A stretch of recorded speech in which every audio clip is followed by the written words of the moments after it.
নমস্কার, আমি Militão. Militão রান্না আজ থাকছে মটরশুঁটির পোলাও। এই পোলাওয়ের জন্য চাল প্রথমে আমি ভিজিয়ে রাখবো। চালের পরিমাণটা আমি যখন রান্না করব তখন বলবো যে কতটা পরিমাণে আমি চাল নিয়েছি। তো আমি কিছুটা পরিমাণে চাল নিয়েছি, চালটাকে ভিজিয়ে রেখে দিলাম বেশ খানিকটা জল দিয়ে।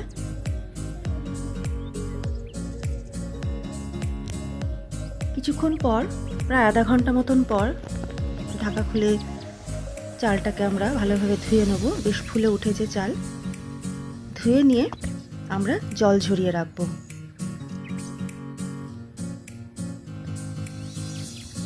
এবার কড়াইতে তেল দিয়ে আমরা খানিকটা বেরেস্তা করে রাখবো। তার জন্য কিছুটা পেঁয়াজ তেলে দিয়েছি এবং খুব ভালোভাবে সেটা ভেজে নেব।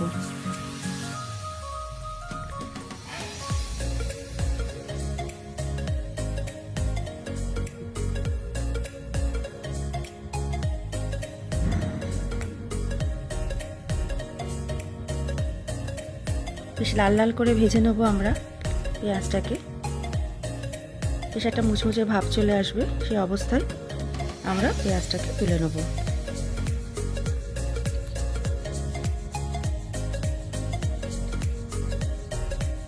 দেখতে পাচ্ছি বেশ একদম লাল হয়ে গেছে। আমরা তুলে নিয়েছি। সম্পূর্ণ পেঁয়াজটা আমরা তেল থেকে তুলে নিয়েছি। এবার আমরা পোলাওটা রান্না করব। তার জন্য যে তেল আছে সেই তেলের মধ্যেই দিয়ে দিচ্ছি 2 চামচ পরিমাণে ঘি।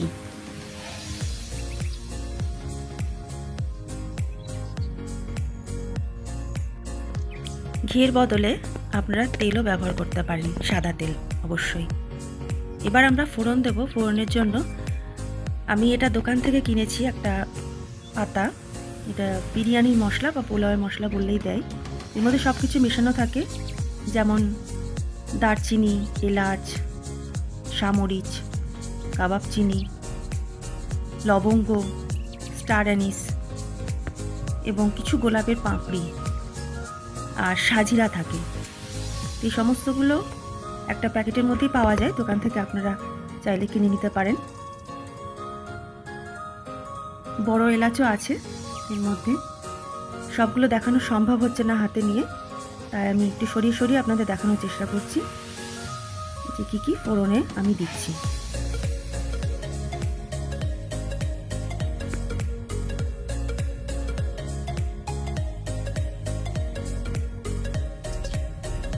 এই সমস্ত উপকরণগুলো আমরা তেলে ফোড়ন দেব। ফোড়ন দেওয়ার পর এর মধ্যে দিয়ে দিচ্ছি আমি একটা ছোট সাইজের পেঁয়াজ কুচি। পেঁয়াজ কুচিটা দিয়ে খুব ভালোভাবে তেলের মধ্যে আমরা ভেজে নেব। খুব বেশি ভাজবো না, একটু হালকা ব্রাউন রং এসে গেলে আমরা এর মধ্যে দিয়ে দেবো আদা বাটা। আমি এখানে 1.5 চামচ মতন আদা বাটা নিয়েছি। আদা বাটা দিয়ে তেলের মধ্যে খুব ভালোভাবে একটু কষিয়ে নেবো, যাতে আদার একটা কাঁচা গন্ধটা চলে যায়। এটা ভাজা ভাজা গন্ধ বেরোলে এর মধ্যে দিয়ে দেবো মটরশুঁটি। আমি এখানে 1 বাটি মটরশুঁটি দিয়েছি, আপনারা চাইলে কম বেশি করতে পারেন। এই মটরশুঁটিটা দিয়ে আবার মশলার সাথে খুব ভালোভাবে মিশিয়ে নিয়েছি।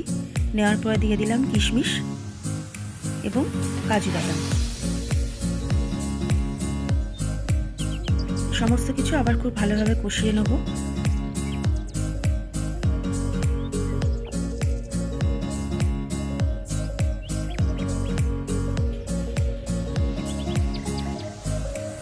দিয়ে দিচ্ছি কটা গোটা কাঁচা লঙ্কা। কাঁচা লঙ্কাটা দিলে একটা খুব সুন্দর ফ্লেভার আসে,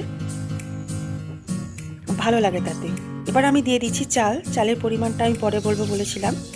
তো আমি এখানে 2 বাটি চাল নিয়েছি। খুব ভালোভাবে চালটা ভেজে নেব তেল এবং ঘিয়ের সাথে।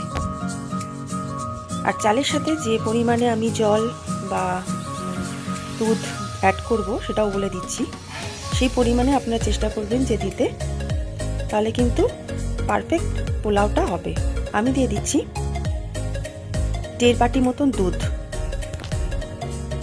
আপনারা চাইলে দুধের বদলে জলটাও দিতে পারেন।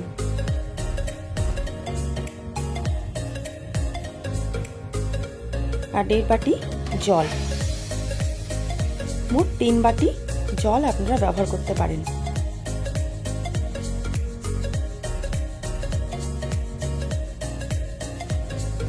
খুব ভালোভাবে নাড়াচাড়া করে নিয়ে ফুটে উঠলে দিয়ে দিচ্ছি পরিমাণ মতন লবণ।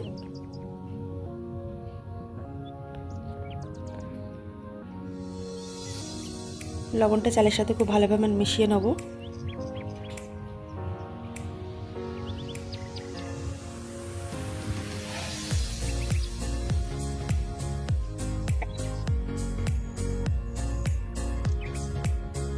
দিয়ে দিচ্ছি বিরিয়ানির মশলা।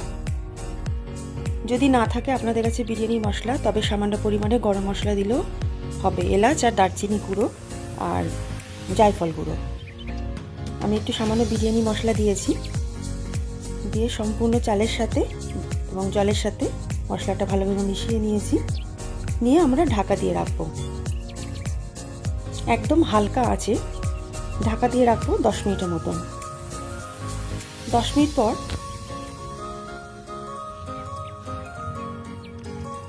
ঢাকা খুলে একটু নাড়াচাড়া করে নেব।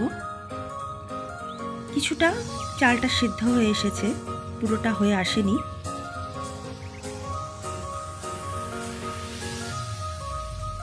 জলটা অনেকটা টেনে গেছে।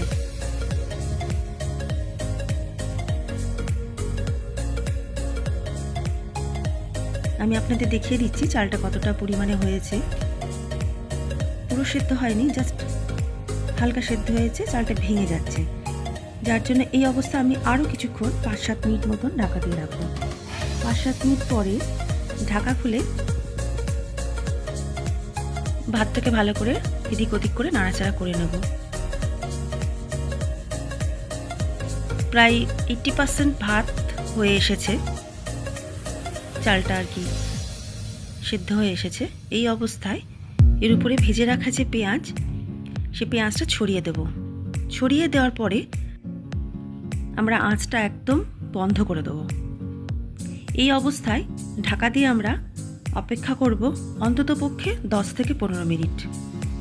10 থেকে 15 মিনিট অপেক্ষা করার পরে তৈরি আমাদের মটরশুঁটির পোলাও। খুব সহজে আপনারা এটা বানিয়ে ফেলতে পারবেন যদি আমি যেভাবে দেখালাম ঠিক সেভাবে আপনারা যদি প্রসেসটা মেনটেন করেন। আমার এই রেসিপি আপনাদের কেমন লাগলো অবশ্যই আমাকে কমেন্টে জানাবেন। ভালো লাগলে লাইক এবং শেয়ার করবেন। আর যারা এখনও পর্যন্ত সাবস্ক্রাইব করেননি তারা অবশ্যই আমার চ্যানেলকে সাবস্ক্রাইব করবেন, যাতে আমি আরও ভালো ভালো রান্না আপনাদের কাছে পৌঁছে দিতে পারি। দেখা হচ্ছে পরের কোনো এক রান্নার ভিডিওতে। আপনারা সকলে ভালো থাকুন, সুস্থ থাকুন, আর অবশ্যই লাইক, শেয়ার এবং সাবস্ক্রাইব করুন।